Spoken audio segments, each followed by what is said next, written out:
Growing pains. Yes, so. Yes. Oh, look at that.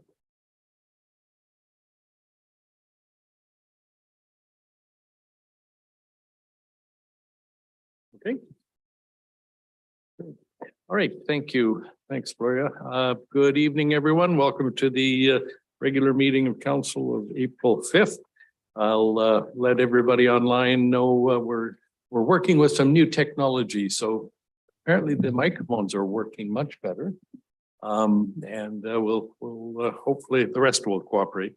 Council, we have, I guess, we hope to see councillors Rowe and Bell shortly. They're just on their way back from Vancouver. So I'll call the meeting to order and any issues, concerns, conflicts, hearing and seeing none, motion to adopt the agenda. Seconded, all in favor, carried. Just before we begin, I want to acknowledge and thank, congratulate, I suppose, Lindsay Roberts, who is now our Director of Corporate and Community Services and the acting Chief Administrative Officer for this week as well. So congratulations, Lindsay, and thank you for all you're doing for us.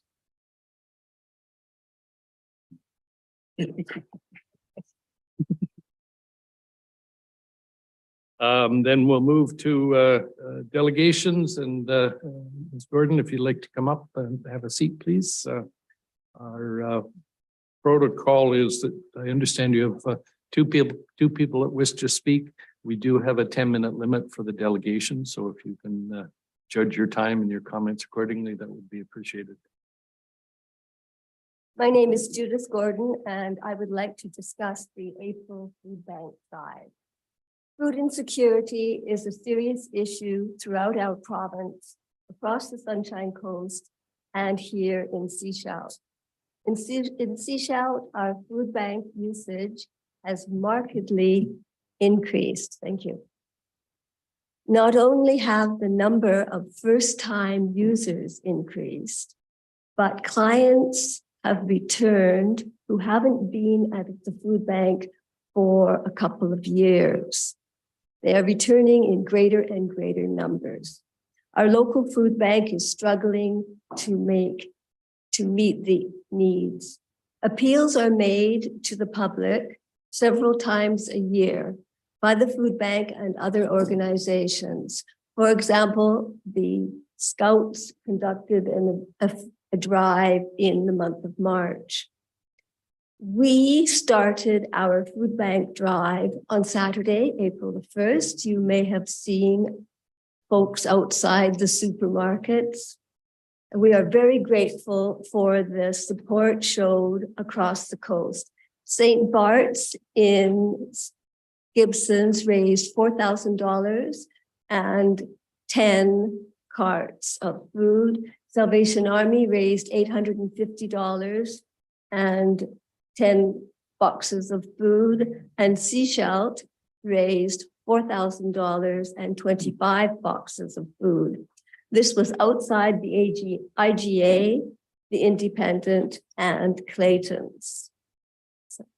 As impressive as these numbers are, we are a long way from reaching our goal of $100,000. Cash donations allow a food bank to secure large amounts of fresh produce and make it available at our local food bank. For example, 200 tins of tinned soup, 200 tins, is only 1 month's supply. Sounds like a lot, but it's only 1 month. And $4,000 is the amount required to purchase fresh produce per month. So as I said, we are a long way from achieving our goal. And there are two ways in which the council can help us. One is by raising awareness in the community to inform businesses and individuals that they can contribute online to our drive throughout the month of April. The other way is donating, of course. And we realize that supporting the food bank is not going to solve the problems of food insecurity. But for a family struggling to put food on the table, every donation is greatly appreciated and makes a difference. That is the end of my comments. And Chris will now be continuing. All right, great, thank you. Oops, leave that on probably.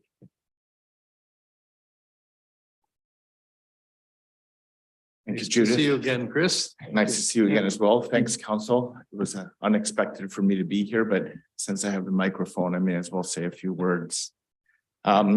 It's true what Judith said there, that annual gifts from the community and ongoing donations are absolutely crucial to the work of food banks in combating immediate hunger.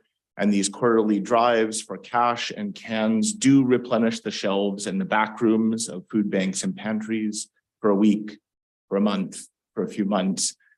But it is time to collectively acknowledge that this cycle and this model will continue unending until larger policy solutions are put in place. And it's time for enhanced income supports. Food insecurity has little to do with employment anymore. 65 to 75% of food bank users list employment as their main source of income. The reality is income is just not keeping pace with the rising costs of living. It's just not enough. There are 4 times more food charities in Canada than there are grocery stores, 61,000 of them.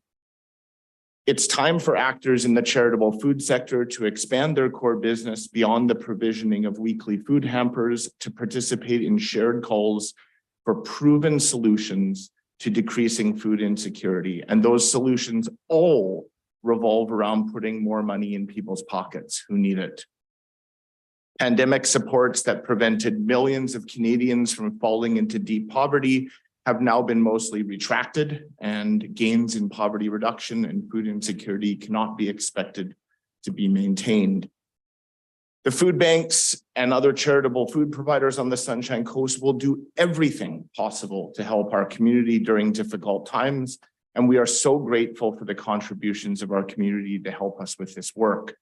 We will continue to support those on a weekly and monthly basis through our food bank, our hampers, our meal programs. But we also have to be the first to argue and be brave when we say that only government policies can address the root causes of food insecurity and food bank use, which is poverty and low incomes. Minimum income floors, new supports for renters, expanding supports for low income and unemployed workers, increasing supports for low income single adults, more attention to supports for people with disabilities, seniors and families. These are all calls, policy calls at Food Banks Canada and through Food Banks BC. And the community cannot expect the calls for donations, the frequency of food drives, the asks at grocery store tills, articles in the newspaper, and the ongoing needs to decrease at all until these policy solutions are deployed to tackle the root causes. Food banks were set up nearly 40 years ago to help address temporary disruptions in people's lives. And the calls from food banks for more frequent and ongoing support is not because we are failing to end hunger. It's because of unreal expectations and the responsibility of providing the right to food that has been passed to those in the nonprofit or faith-based sector who are expected to carry out a cycle of solicit, collect, distribute, repeat. So in the absence of a financial contribution, there's still a role for local governments to play in helping amplify the voices of those of us who are engaged in this work and those who utilize our services. Your political positioning could offer an important contribution to a shared coast-wide advocacy campaign aimed at addressing these root causes. When it comes time for us to launch such collective efforts aimed at higher levels of government, we would welcome all local government support as signatories. The big signs on the road out there read, "No one should go hungry." And alongside a donation to the coast-wide food drive to help our neighbors, we should all be turning our voices and our efforts towards championing policy solutions to end poverty and eliminate food insecurity. Thank you. Great. Thank you very much, Christus. So council, questions for Mr. Hergesheimer or Ms. Gordon? Ms. Gordon, perhaps, sorry. Thank you. That's a very clear presentation. I don't have any questions. Thank Yeah, you. Thanks. Maybe for Ms. Gordon, April 1st, you did a structured campaign at various stores. Are you going to repeat that during April? No.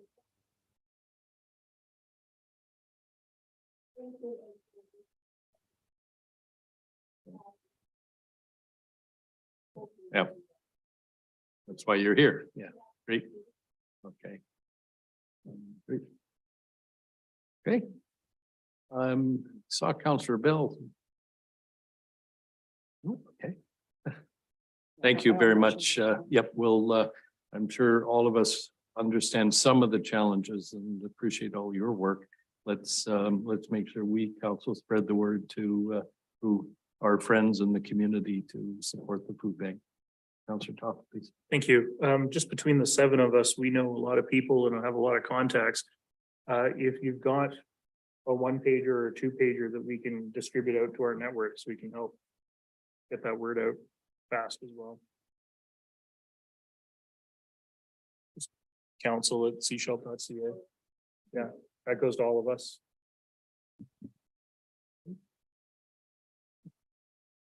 I'm sure I saw Councillor Bell.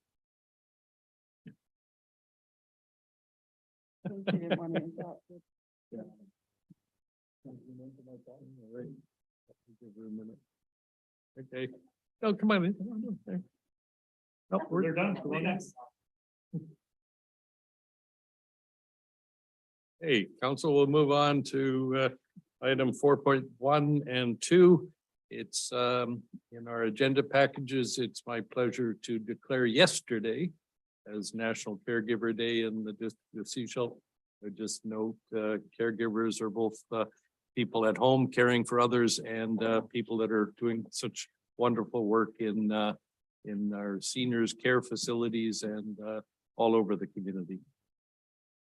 And the week of April 4th to 10th, again, my pleasure to proclaim that week as National Dental Hygienist Week in the district of Sechelt. So I know my friend who's a hygienist would be quick to say, don't forget to get your teeth cleaned.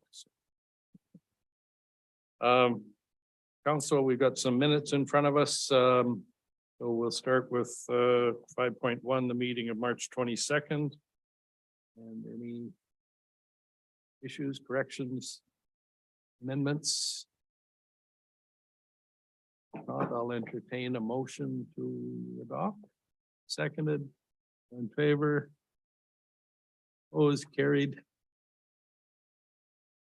And then I'm sorry, your worship. I just wanted a clarification on that vote. Was there a councillor opposed to the No. adoption? Oh, No. thank you. These microphones are working. I heard your voice everywhere.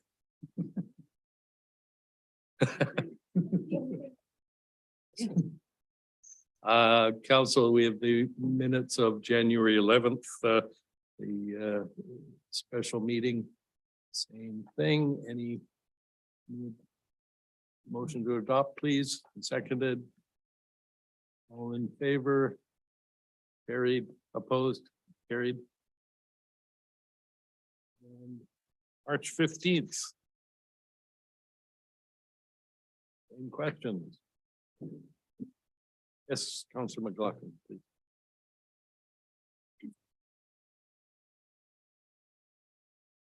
Had some clarification about what is reported on page 19, council report 10.1 in a minute. I reported that I attended the Water Summit meeting part 2.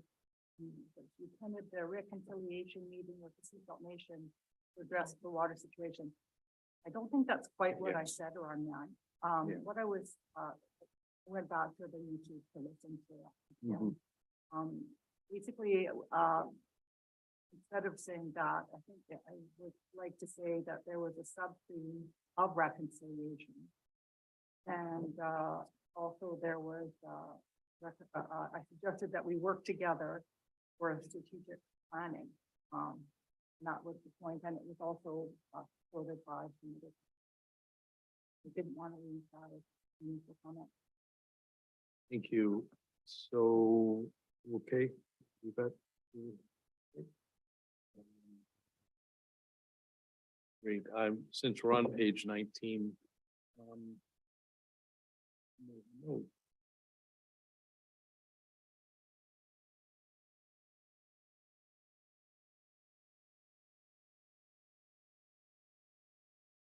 No, that we can leave 19, that's fine. Anything else, council? As amended? Oh, I have one more, boy. Top of, I listed top of page 20. Item 11. Actually should be, I believe, the carry forward about the short-term, about the Sunshine Coast Regional District report. I believe that should be numbered 10.2.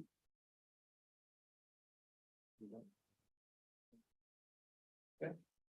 There you go. Okay, with those amendments, the motion to adopt, Councillor Inkster, thank you. And seconded, all in favor? Carried. And one more, March 8th, the committee of the whole meeting.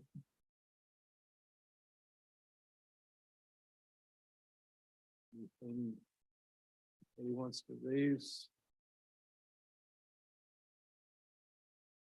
I had a question, maybe more to clarify, but page 24, at the top, the third bullet point, you reference there Piccadilly Sports Field needs resurfacing and there's potential for Water Resource Center to assist addressing sports field issues.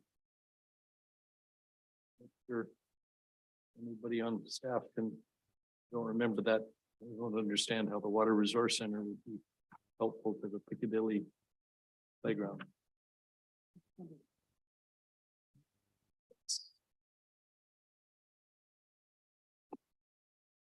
Mr. Dillon, please. Thank you, Your Worship. I don't recall that being part of my presentation that day. No. So I think we can just, I think we can just strike the Water Resource Center to assist addressing.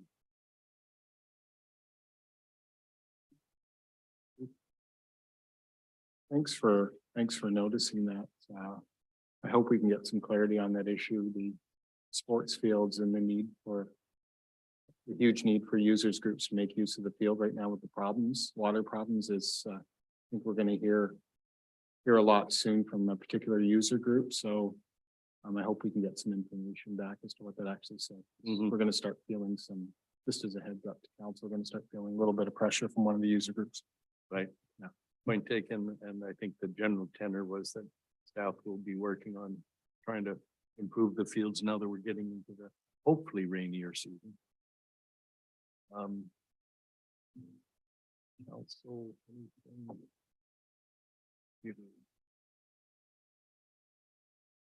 with Mr. Dillon, one last thing on that page. Bottom, there's an acronym right at the bottom, SSMMP.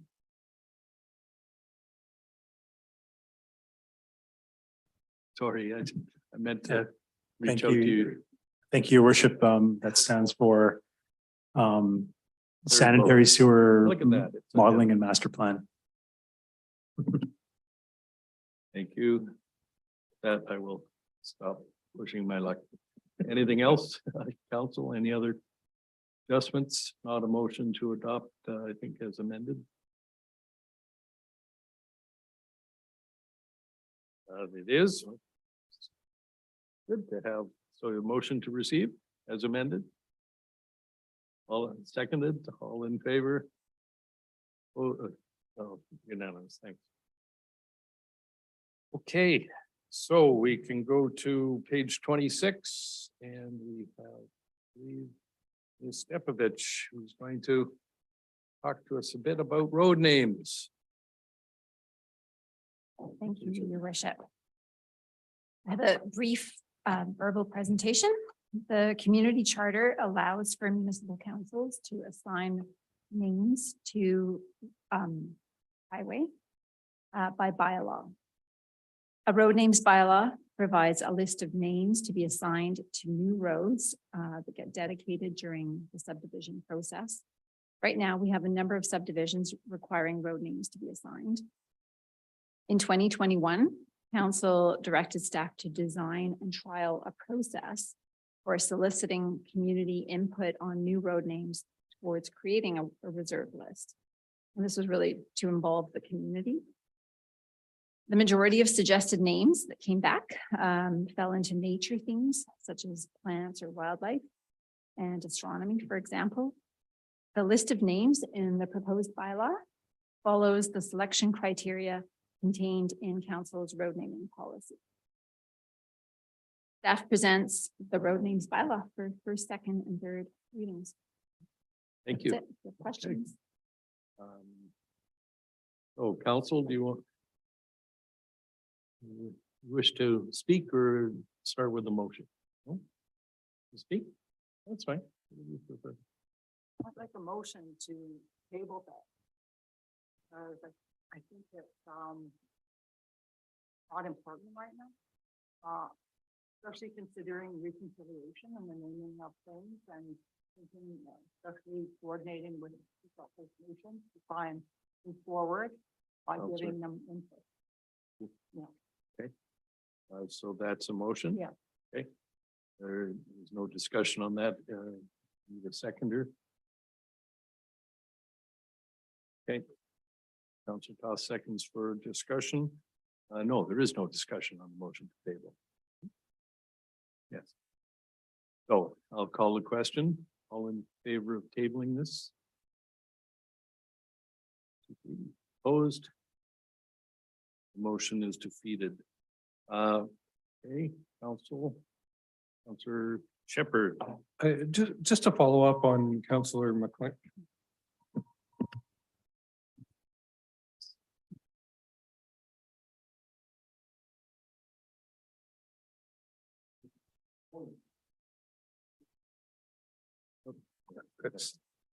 Were the names, you did contact the Seashell Nation for feedback on the. No, please, yeah.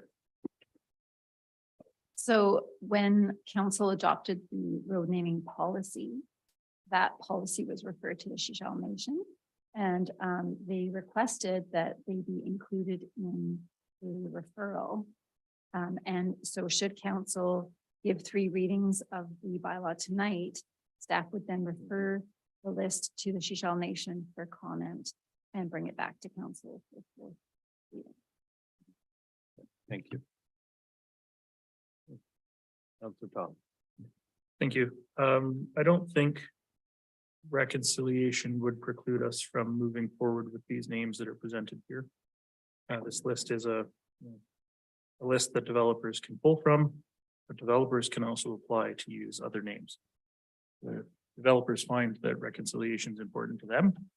I would strongly encourage developers to perhaps reach out and see if there's a Seashell Nation name that might be appropriate for use in their neighborhoods. And we can always add to this list in the future as well. I'm in favor of it as it stands. Great, thank you. I think that answers, thank you. That answers a question. We can always add names people can apply. The citizen not have to choose this list. We can't choose anything else until this is exhausted. So. Okay, is there use? Just sorry, that was a motion. I didn't get a second. I guess it was a motion to proceed with 3 readings. Okay. All right, thank you. Councilor McLaughlin, please. Yes, well, I think it's premature because I think it's very important to, they are the knowledge keepers of nature of this place. And I really think they have a lot to offer in terms of first educating us a bit about their language, what the words are in their language and what they mean. And of course, they're very geographically aware of what the significant features are and the species are in every neighborhood and in every reserve area, which basically separates our neighborhood.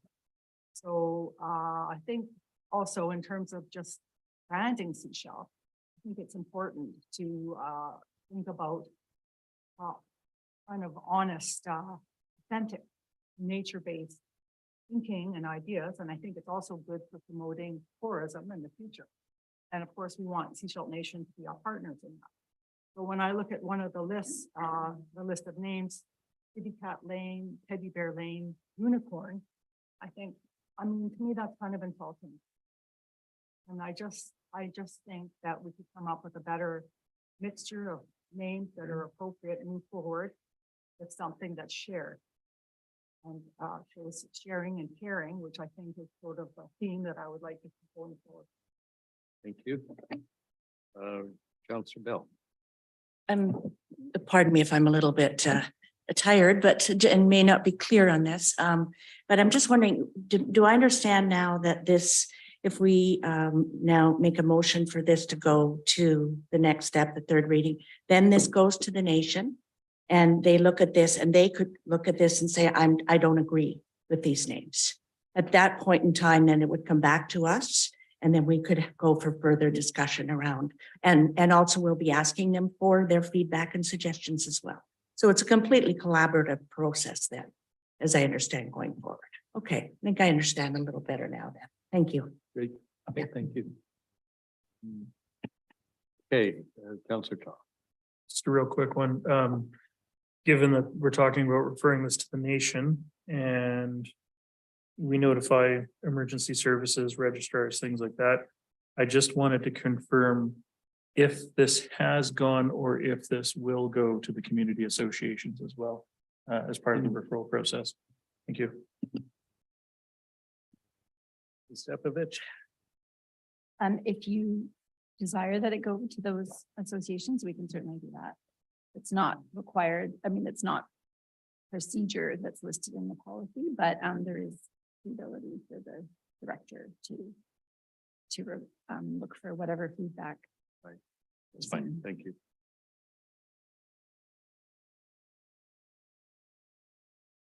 Okay. Are you ready for the comment from Councillor Inkster? Yeah, thank you. It's, you know, that we already dealt with the tabling issue, and because of the nature of the tabling, there's no discussion at that point. But it's come back to us, and I would just say, you know, we're asking for staff and or encouraging staff to reach out to the community, yet we won't back up the truck slightly to make sure that we have that input. So all I would ask is to why we're moving to third and or not doing that first, to show the community that we're interested in more opinions. And I would also just ask, what's the hurry with this particular issue? I see the names that are present there, and I think that and obviously this happens to this council. We've dealt with this, work has been put in previously, but there's nothing wrong with us putting our fingerprints on the document to make sure that some other names are represented. Yeah, I mean, this is a lot of natural stuff. That's great. That's where we live, but are there things that we're missing? Piece that I took from this is it's one batch, but there's possibility, I'm sure, to add other names. So that would be one part. Doing 3 readings, yeah, it's an interesting question, and Mr. Allen's ready to comment. Thank you, Your Worship. Just for context, this has been ongoing for some period of time. The present bylaw has a list of names and we're running very short. There are some subdivisions that are very close and people are requesting names. We're down to the names of a few birds that get rejected time and again by applicants who don't wish to name a road. Surf Scoter, for example, is one that we talk about. So these names are derived from community consultation. We did vet them, confirm. I think on the Sunshine Coast, the term arbutus is used well enough. So we're trying to make sure that it's But the ones like Teddy Bear, Kitty Cat, that came from a school group. And to honor them, we've added it in here. We suggest in admittedly the somewhat unlikely sense that they are used, we would use them for lanes. But it's unlikely that one would choose them, but to honor the engagement, we've included all those kinds of names. And so we did vet and look for duplication and confirm with SCRD, but these are our list of names that are derived from engagement. And should council wish, happy to do more, but to confirm it, that's where those came from. Can you also comment or somebody on why we're doing 3 readings? Perhaps, I mean, I could see us doing 2 and then referring and get back after that. I'm not sure who I'd be Sure. looking to. I guess today. if you may, your worship, I think when it comes to zoning bylaws, official community plans, we typically do 1 or 2 readings. When it comes to non-land use regulatory bylaws, the standard procedure is to go to 3 readings. If council wishes to give it 1 or 2 to signify we're not yet at decision, that works and at council's discretion. Great. Well, I guess we'll test the will of the meeting because we've still got to vote on whether we're going to do any readings.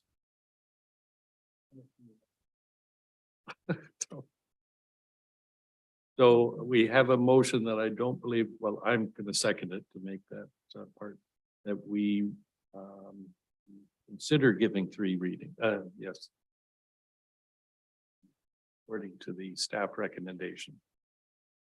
So. Well, but then we have to do the readings on the bylaw. So. Very convoluted. So if it helps, I'm in favor of that recommendation, but I will not be voting in favor of 3rd reading. When we get to the bylaw. Because we've got other things on our agenda. Councillor Toth, I could simplify it real fast by moving an amendment to remove 3rd reading from the recommendation. So and that is second. All right. Everybody okay with that friendly adjustment? Okay, I'll call that question. All in favor of the recommendation to give 1st and 2nd reading to bylaw 614/2023. Opposed? Okay, opposed, Councillor McLaughlin, for the reasons that you referenced earlier, I assume. In which case, council, we go to the bylaw, which is on page 29 of the agenda package. And this is before us. So based on the last motion, I'll entertain a motion for 1st reading, seconded. Okay, all in favor of 1st reading? Opposed, Councillor McLaughlin is opposed. Carried. 2nd reading. Moved and seconded. Any further discussion? Yeah. All in favor? Opposed, Councillor McLaughlin is opposed. The motion carries.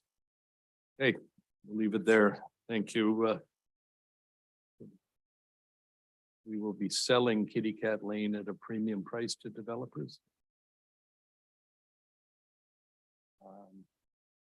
Okay. Great. Thank you, council. We moved to 7.2 and this is the street patio application fee report. This is before us for 1st, 2nd, and 3rd reading. Any discussion?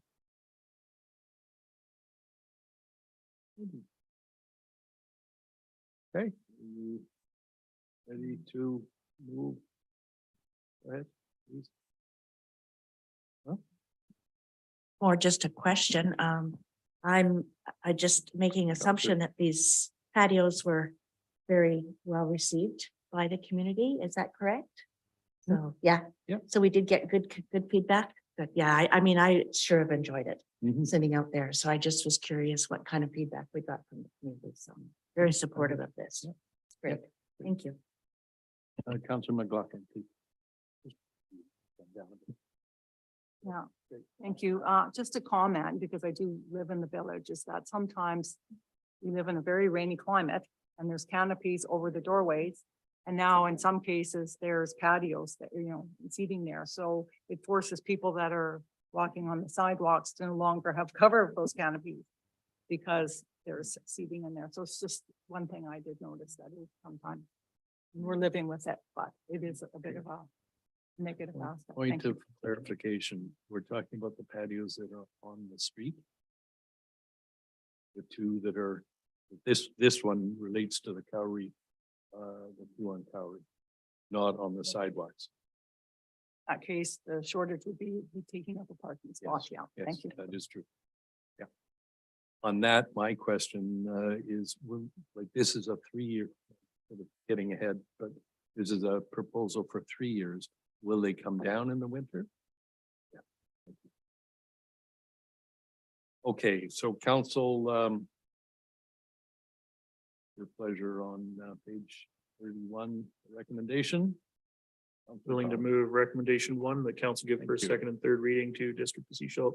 Fees and charges bylaw number 575-12, 2023. Excellent. Any further discussion? All in favor? Motion carries. Thank you. And then we go to the bylaw for 3 readings. We'll note this is an amendment to the existing bylaw 575-12/2023. For first reading, a motion, seconded, all in favor? Carried, second reading, moved, seconded, all in favor? Carried, and third reading. Moved, seconded, all in favor, carried. Okay, great. Thank you, everyone. Now, from $50 application fees to something a little larger. Mr. Douglas, want to explain briefly your report on the growing community fund reserve, please? Thank you, Worship. This report is looking for first, second, and third reading of a new bylaw.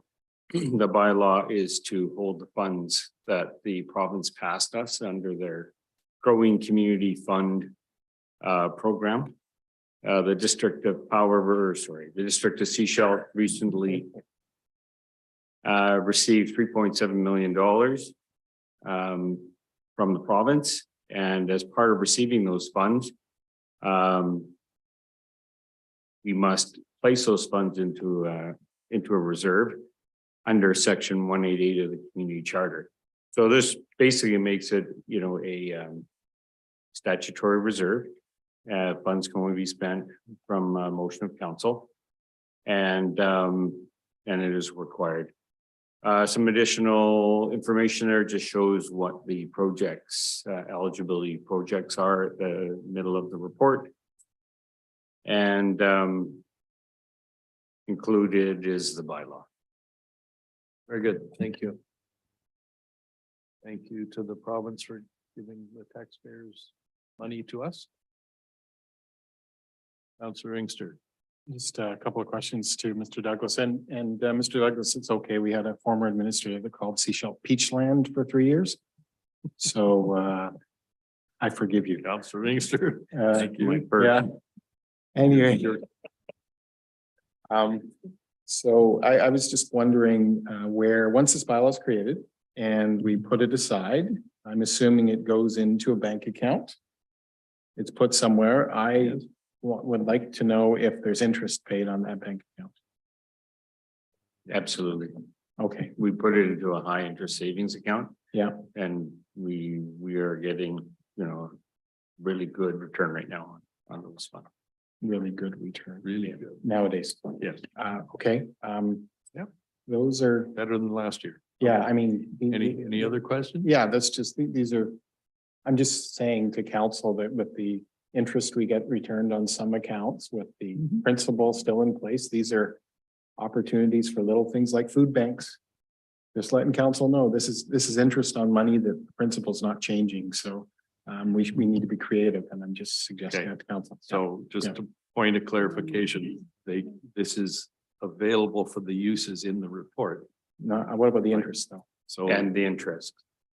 The So- interest goes into this reserve. it stays and- within that pot. Yeah. So all the growth can only be used for these which is a pretty broad list, but it probably would preclude donations. Well, okay, sure. It creates creativity for us, though. Yes, Yeah. that's true. It Yeah. certainly will challenge us to figure out the best use of those Yeah. funds. Absolutely. Yeah, I mean, using the funds for things and then moving that money elsewhere is one of the opportunities this is giving us. Thanks. On that, thank you. Mr. Douglas, I think I'm right. We can take these funds and if we're able to find grant funding, this would be effectively our portion of a project where we were looking to put our third in and get matching funds. Absolutely. Yes. So the leverage capacity with this or the stacking ability. Yep, and yeah, with some grants, we can stack this on top of grants. Yes. Right. Okay, so council, this is not the exciting stuff of what are we going to use with the money. It's more mundane. Creating the reserve, growing community fund reserve for bylaw 6/15/2023. We have a motion to give it 3 readings. And all in favor? Carried. And I guess we do the same thing. 3 reading of the bylaw on page 38 with the Schedule A attached. Please.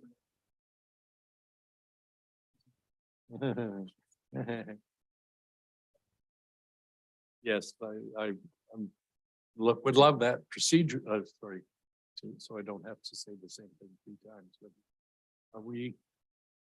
Your worship, it is best practice to read each reading separately with a separate vote on each. It provides the opportunity for each counselor to consider each time and have an option to change their mind.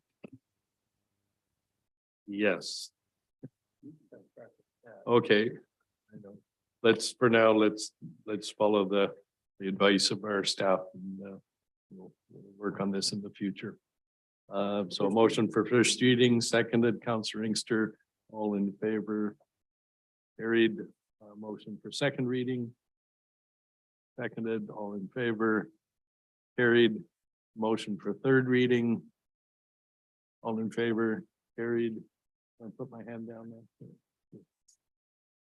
Thank you, everyone, and thank you to the province.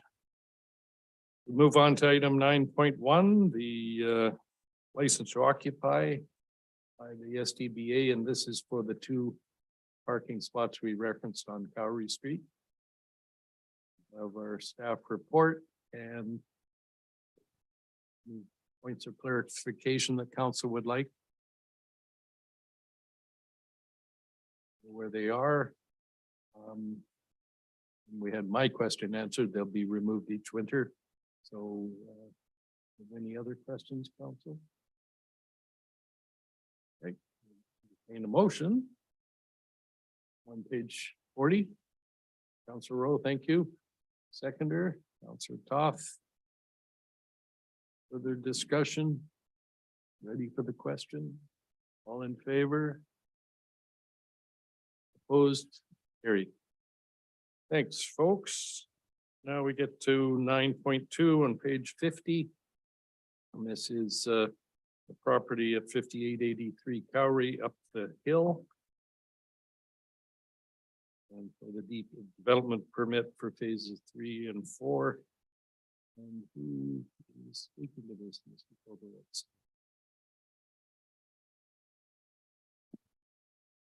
Thank you, Your Worship. I do have a short presentation to introduce the project for you. Just getting that.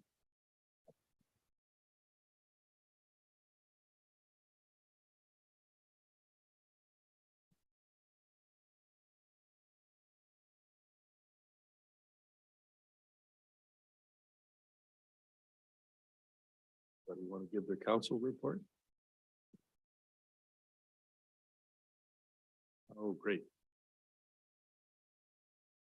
Oh, it's on camera, but.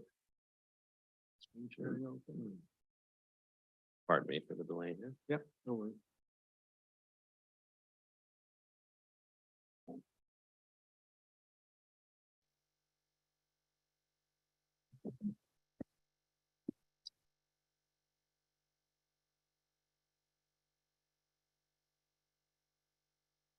Thank you for that report, Mr. Kobowitz. Very informative.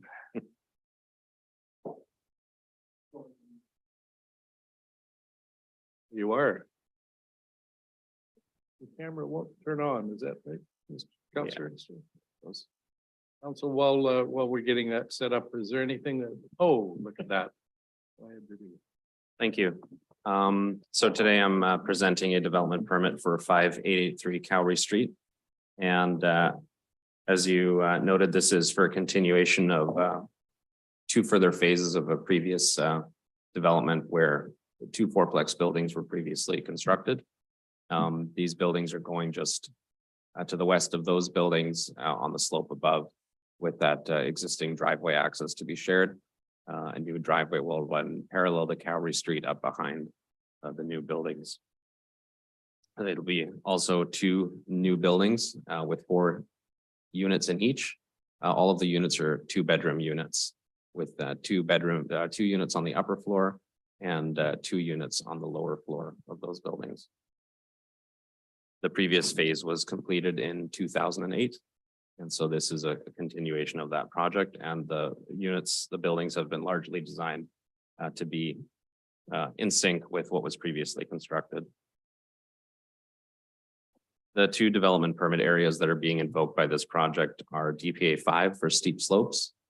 And the intent and objective of the DPA guidelines is to minimize impact of steep slopes, retain natural features where possible, and to support low impact and innovative development approaches. Also for development permit area number 7, this is for multifamily residential. Again, to ensure that there's a high standard of design, appropriate integration with neighborhood, and to encourage alternative housing forms from typical single family.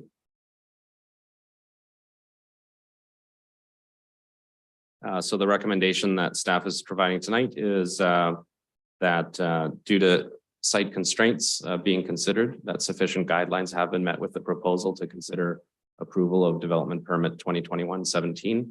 And staff is recommending that the issuance be subject to further geotechnical assessment specific to a cut that's being proposed along the western property line, and that additional security be provided by the developer to ensure that any required mitigation, for example, rock pinning or netting, is secured. Thank you. Thanks very much, Mr. Kobowitz. Questions, council, clarifications? Councilor Shepherd. Thank you to the chair. I'm just trying to understand staff's the mention of the option number 1 and the text at the bottom of page 50. In particular, staff would encourage the developer to focus efforts on the cut along the west property line. This could result in a taller building. I just wonder if I get a fuller explanation of that. Thank you. Sure.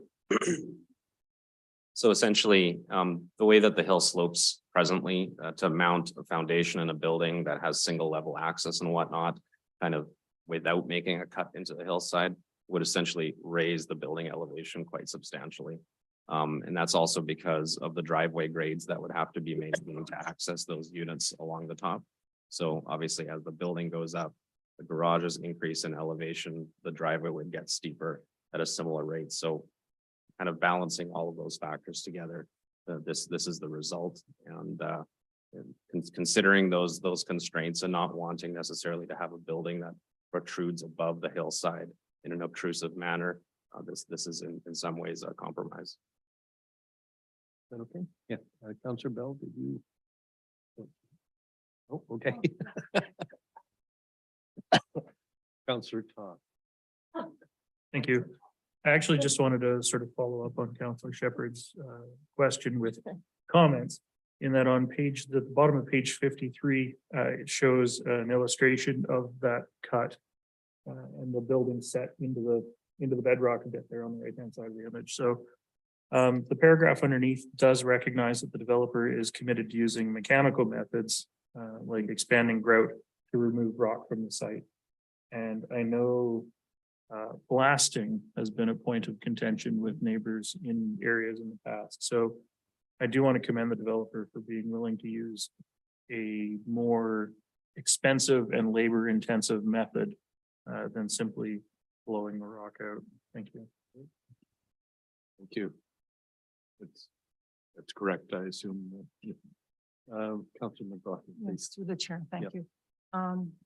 Just wondering what might be proposed for the lot that is basically, I think it's referred to as Panorama Ridge, that is west of this property.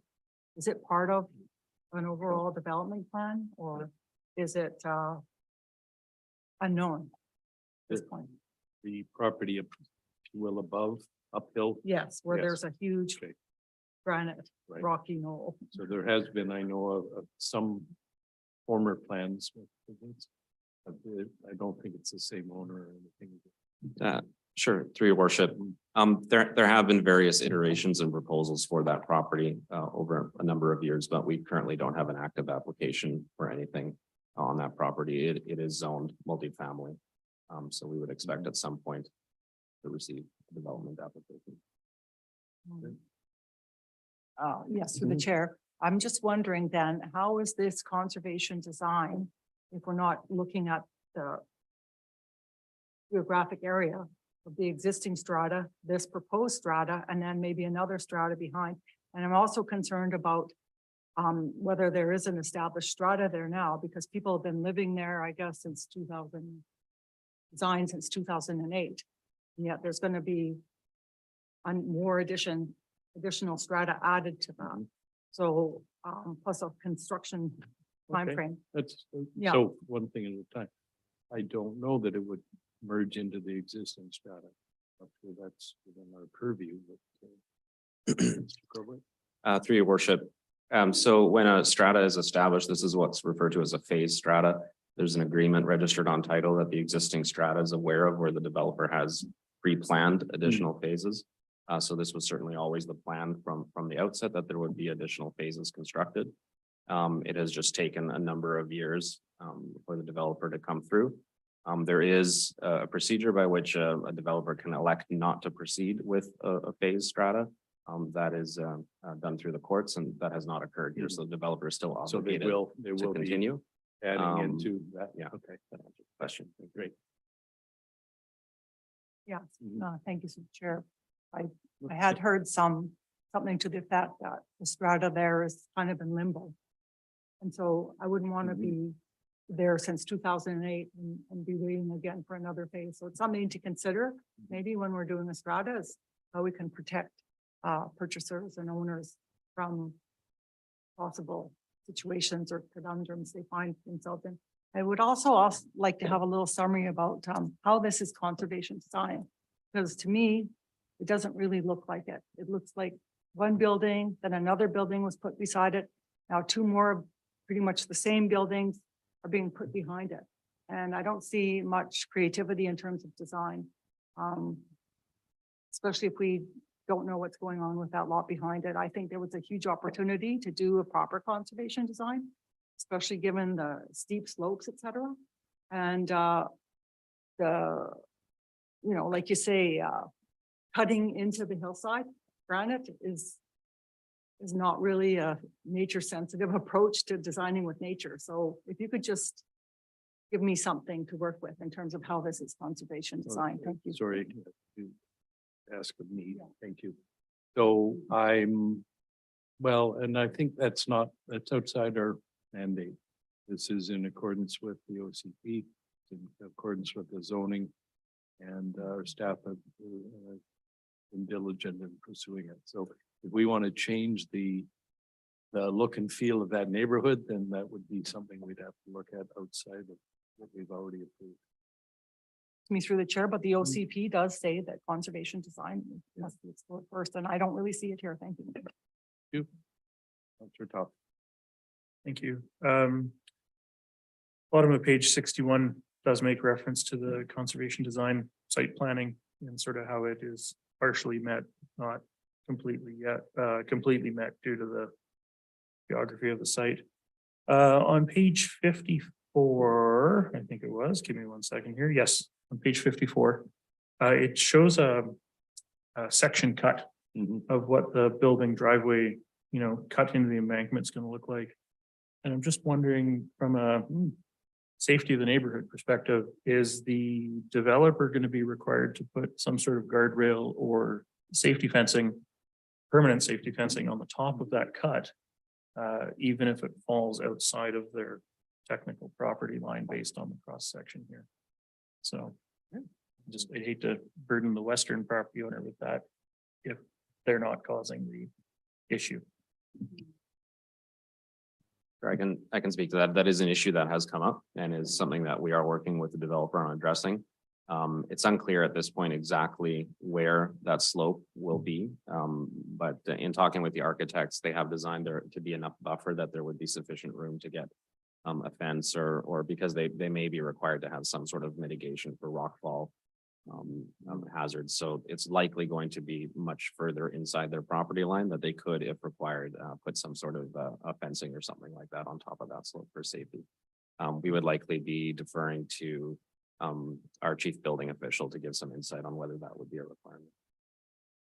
Thank you. Counselor Inkster. The property that's in question here, along with the neighboring properties, has been logged a number of years ago, and much of the slope and area has been scraped of soil over the last number of years. In my mind, many of the properties in this area are derelict in a sense, in the area they've been undeveloped. And that's why I'm comfortable with looking at this particular plan to actually put something on there, considering the fact that it's been logged and the soil has been scraped. Okay. And if council was surprised at my comment, because I saw some looks about 30 seconds ago, just look at the property on the far end. That's an example of property that we need. I would love to see. I'm going to use the word gentrified because of the look of that. And if council, I know that Councillor Toth likes to go look at these properties. Maybe other council members have gone and looked. It's a series of properties that either forest is replanted, which most likely won't happen, or we look at it as some it looks like affordable housing opportunities such as this, because it's on a bus route, it's in near a dense area, and it's on the seashell slopes near to our services. So I'd love to see that a number of those pieces of properties, in a sense, medium densified. Thanks. Thank you. Does that mean you'd like to move the recommendation? Okay, we have a motion for Councillor Inkster as written on page 50. Recommendation 1 seconded. Any further discussion? All in favor? Whoops. I would like through the chair to comment on that. I mean, I think that, again, we need proper neighborhood planning, and this was an opportunity We've perhaps for heard that. Councillor Well, hear it McLaughlin. again, and also thank you. conservation design means dedicating a significant Councillor McLaughlin. part of we- the site towards We the. don't need you to repeat yourself. Thank you. Well, I will Okay. repeat of the Thank you. projects. Thank you. We'll call the question. All in favor? Opposed, Councillor McLaughlin. Motion carries. Now, we've got to be real tough on this next one. Oh, boy, don't know if we can trust the applicant. Item 9.3 is a EP amendment for the Operations Center at 5400 Dusty Road. Anything? I don't have a presentation for this one. I think it speaks for itself. If you have any questions, I'm happy to answer them. Thank you. Very good. Thank you. Council, it's yep, go ahead. Thank you. Just a real quick question. On page 108 at the top, it talks about zoning bylaw 580 and the fence heights. And I just wanted some clarity that we did not change any of the fence height requirements in zoning bylaw 580. I think from 25 to 580. Just looking for some clarity there. I can say that bylaw 580 did not have a particular regulation included that included an increased fence height in industrial areas. So that is something that we'd likely look for in a future housekeeping amendment to consider that. So in zoning bylaw 25, 2.4 meter fence height would have been permitted in industrial areas. But in 580, we have 2 meters across the board. So there's some misalignment between what was and what is today, but we look at potentially correcting that in the future if necessary. I guess that raises the question for me, is this a precedent setting decision? I would say, like all variances or discretionary council decisions, they're not precedent setting. Because this is an industrial area and this is the fence that encloses the rear storage yard, and there are guidelines in this development permit area that encourage that to take place, that there's no precedent that I see in that case. That wouldn't be appropriate for other such circumstances as well. And we're talking 18, my world of being older, 18 inches. Yeah, this isn't the setting of one residential neighbor to another that is looking for a fence height variance. Great, thank you. Okay, we have a recommendation from staff. Councillor Rowe moves, seconder, Councillor Bell. Any further discussion? All in favor? Motion carries. Thank you. Okay, well, councillor reports. New room orientation, I kind of discombobulated as for this. So we'll start with Councillor Toth. We'll go that way, Councillor Shepherd, and then we'll bring it home from Councillor Ainsworth. Thank you. I'll keep it short. I attended a community forest lunch and learn sort of early get together event earlier today with the mayor and Councillor Shepherd. Good event, I've missed the last couple of board meetings for the community forest, so it's good to sort of get all the faces in one place and, meet new faces that are on their board that I haven't met yet. I think that's all I have for council business. My last 2 weeks have been occupied with my big scouting event that was this last weekend, so. Go ahead, this is a big deal. Last year we had 745 kids, which was a 25-year attendance record, and we had 100 more people this year, so. All said, it was about 1,300 people in Pacific Spirit Park overnight, so no incidents. It tried to rain, it tried to snow as we were packing up. But the event went off without a hitch, and we ran out of badges for the event, but nobody got hurt, and that's all you can really hope for, so that's my report. And you've almost woken up. Yeah, very good. Councillor Bell? Yeah, I mean, it's been a busy month. Certainly covered the coast. I've attended a couple of Zooms and the Sunshine Coast Affordable Housing Society, cover the coast action team meeting, quarterly police meeting. And then of course, we had the community investment meeting program, which was a great meeting. That's really about making some decisions around funding we'll be giving to various applicants, nonprofits, et cetera, in the community. So that was a great day.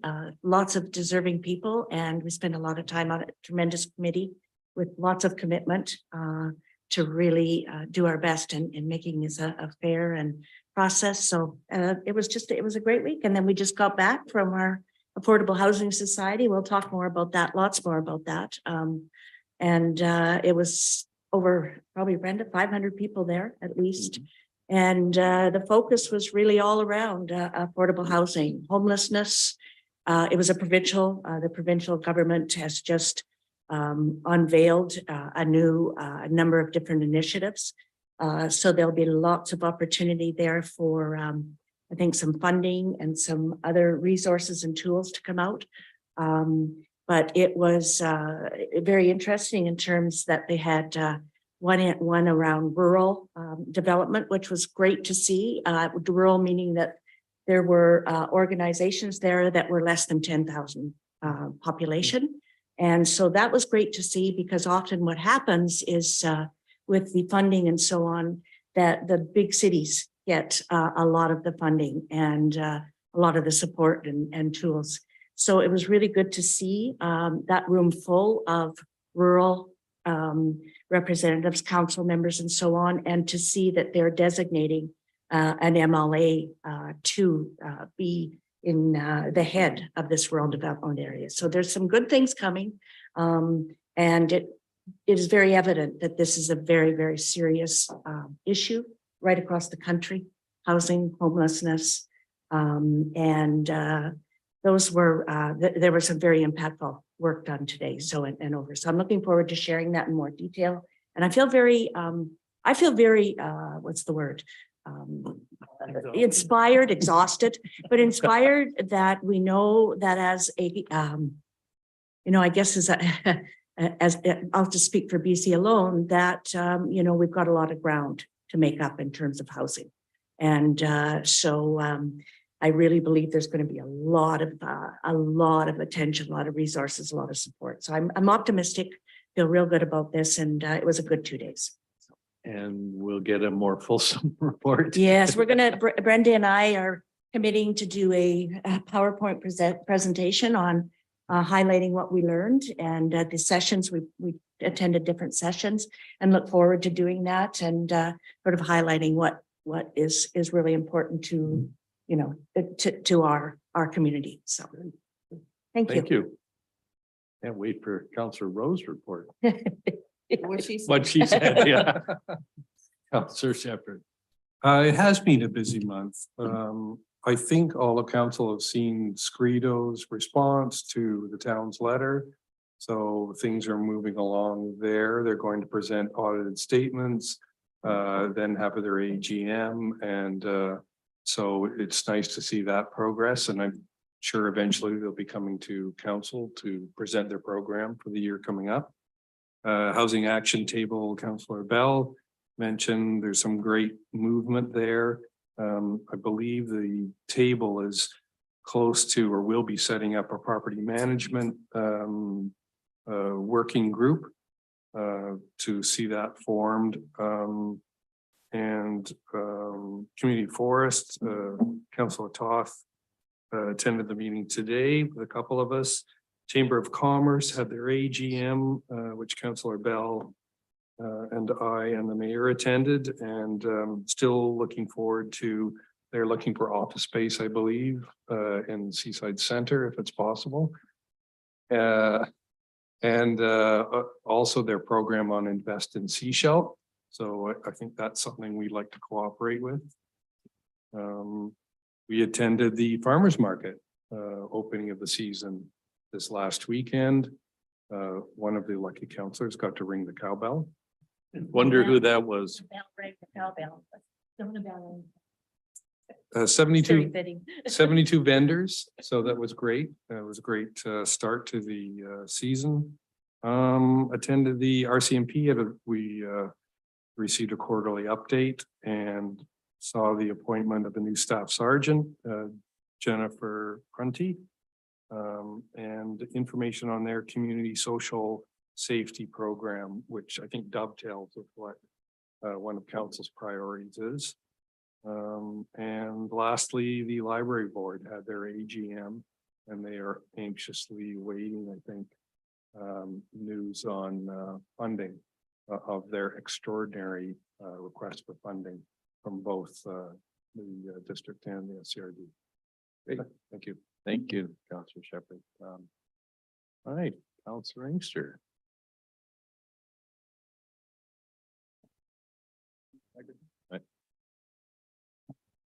I always think I'm loud.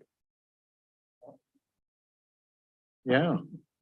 Just wanted to mention a number of things that have happened in the last few weeks, because I think council, we had, I think it was 3 weeks ago now. And I just wanted to mention a couple of sporting events that are really kind of cool that happen on the coast. One is the Riptide 3-on-3 thing that I was actively spectating on over the weekend. It continues this weekend. I know that another council member is very familiar with that one. And it's such a great 3-on-3 tournament to see in the Gibsons Arena this time, because Seashell Arena does not, as far as I know, have ice in it. But I have heard that the Gibsons Arena will have ice through the summer. Would be confirmed by the regional district reps if that in fact is not true. It's not, I'm hearing that's true. Okay. Well, that's what I kind of heard. So anyway, I will continue.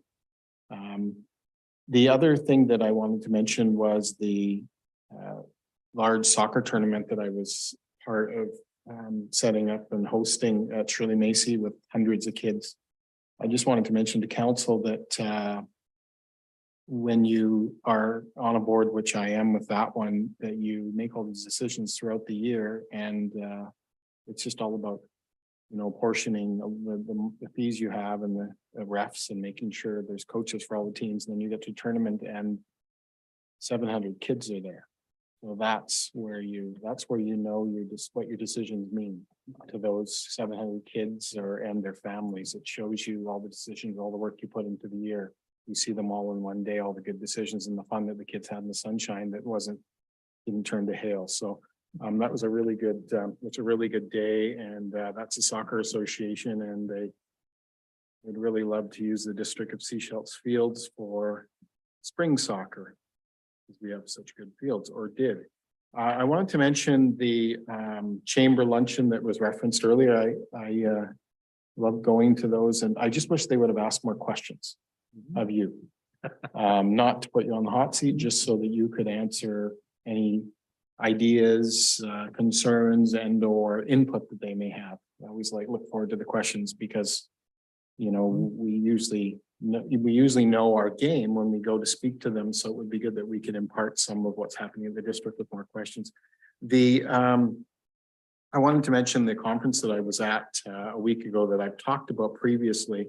There's just a document here that I will provide to council if they want. It's called the Municipal Equity Kickstart Guide. And it's a guide for equity in communities and within districts. And I have a copy right here. I probably could have grabbed more. I wanted to also mention that I have any background information, because they're going to be coming to us on suing Big Oil. I have background information from the legal West Coast law that if any council members want, I have a couple of copies for them, because they will be coming to us. So we should probably read up on that. I also wanted to mention that some of the other discussions, and I'll have more information on future council meeting, much like the housing is, and probably more on housing. And maybe the interested housing members of council will mention that that we probably, when we look at housing and the district getting involved, may need to look at a large group locally, and this is maybe what's happening. I've not gotten more information locally about it. A large group working together and seeking external funding, like a group like Van City, which has funded a number of housing projects throughout BC, but I haven't heard much about them locally. And I'm wondering if we have a local housing coordinator, because that was a suggestion in order to secure land and funding and a plan to provide housing, rather than continuing to talk about it. The final thing I wanted to mention is we had the first ferry advisory committee, and I'll be advising council every time we have the meeting after a few months. So that may be a lengthy report when I do it, but it will, just to let council know, it will only be every few months. But we talked, and we've heard that the next ferry that we may get is 2027. That's what we're hearing. 29, I think. Is that what you heard? Well, there you go. It's even later. Maybe I'm being optimistic. And the second ferry for this isn't within the next 1 or 2 years for use, but not necessarily designated. So that's going to be problematic. I wanted to pass around the council, if you could pass this on, some numbers that I was given from and council may have seen these before, and anybody through the last little while, they may have seen all these documents, but maybe the new council members haven't. But it's really important up-to-date information. We see the first one, which is traffic numbers. You see that? Can I suggest, because we don't have the benefit of this Yeah. for the people, the public, or this is the foundation for your report. That would put this into a report with some help from staff. You mean in future? Or Yeah, after like this? next week or the week after. Okay, sure. You mean provide it to the public? Yeah. Okay, sure. Yeah. I can do that. And and that's fine. I'll pass this on to staff. And I just wanted to mention the capacity utilization figure, which is on the next page, which basically suggests that they only actually use under 67% of their capacity, which I think that's not doesn't include, I don't think that figure is representative of 6 months of the year. It's more representative of 12 months, which includes the slower winter months. So you can see why there's some figure concerns. And we would look at the on-time performance that's on the next graph and how low our sailings are. And also then the numbers of overloads, which is an indication of most likely the need for more service. So these are all documents that I would encourage council to hold on to and read if they need to, because it would be good to get all on the same page in terms of asking and or requesting better service. Thanks. And yeah, just to echo that, I think the fundamental thing that comes out of all of this is the need for advocacy. And that's where council, if we're together, aligned in an effort for advocacy, because yes, waiting till 2027 or 29, even 27 is too long. We need ferries and we need them a lot sooner. Thank you for basically piggybacking on what I'm saying is that I will continue to arm council with all the information and documents that I can get a hold of in order so that we as a group talk to the provincial government about providing additional service. Perfect. Thank you. Councilor McLaughlin. Thank you through the chair. I don't have much to report. I don't really sit on a lot of interest group committees, but I remain concerned about water. So I've been trying to do everything I can before May 1st, which is when the water restrictions start to kick in. No, you can't hear me? Yeah, so, you know, without water, we don't have much business going on. We don't have any recreation. We don't have a life here. So it's really critical. There is another water summit coming up May 23rd. So I think anything we can do for planning and coordinating for that. Also long-term planning, strategic planning. I'm doing some work myself, trying to come up with an approach, doing mapping and looking at the past plans done by former councils, other organizations like the SCRD. What is their strategic plan? What is the Sechelt Nation's strategic plan? What is Gibson's strategic plan? Because I think we really do need to plan together. And also, as an underlying theme, I think emergency preparedness is also extremely important. So that's where my thoughts have been. Thank you. Thank you. Councilor Rowe.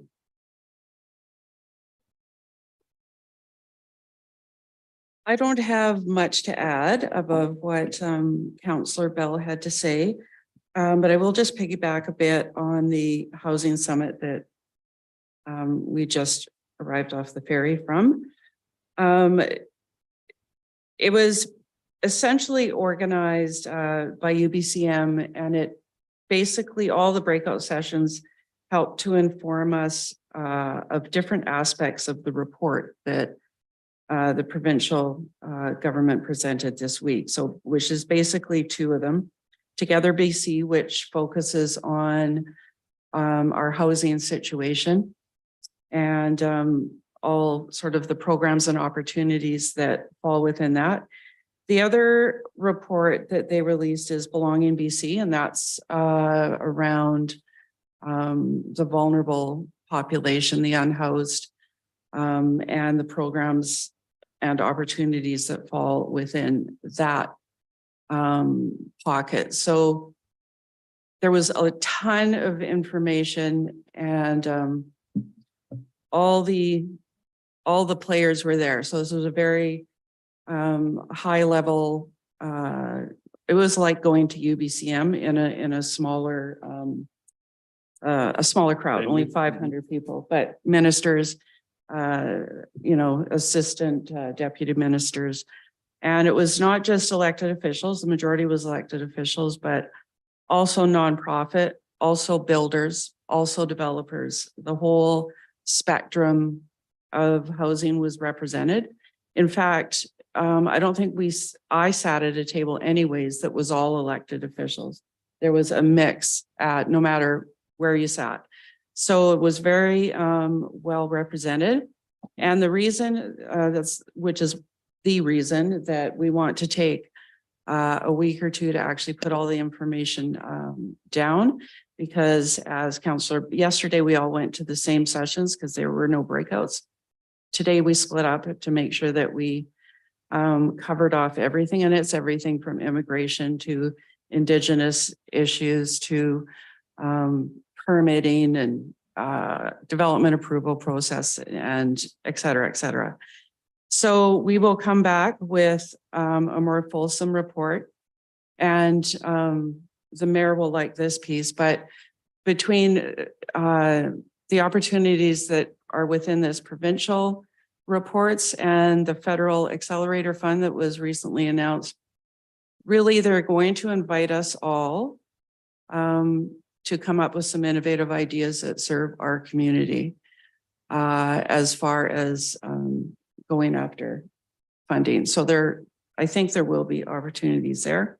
I just want to caution the public though, because probably the one thing that they're going to pick up on out of this is that the provincial government is going to legislate that there can no longer be, as long as they're up to code, no municipality is going to be able to say that you cannot rent out a secondary suite.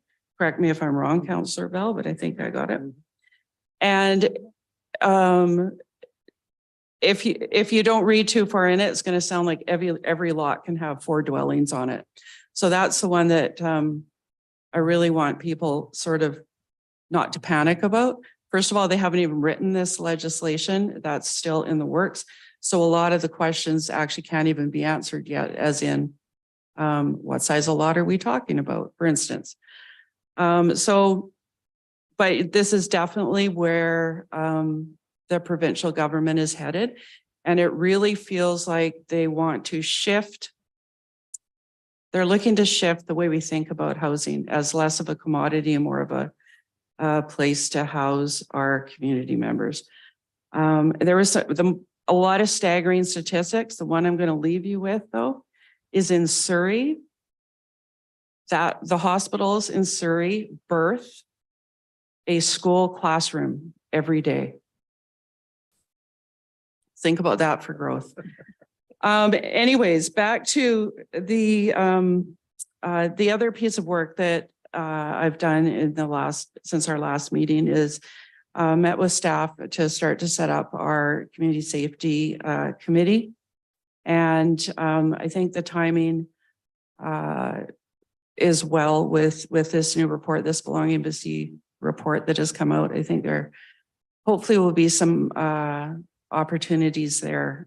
So we really need to kind of wrap our head around the information and see where we go from there. Is that all? Thanks. Okay, well, I won't, the benefit of going last is you don't have to say the same things that everybody else did. It was a pleasure to speak to the chamber on last week, and sort of an annual tradition for many years. And always nice to see people that are working hard to make our community even better.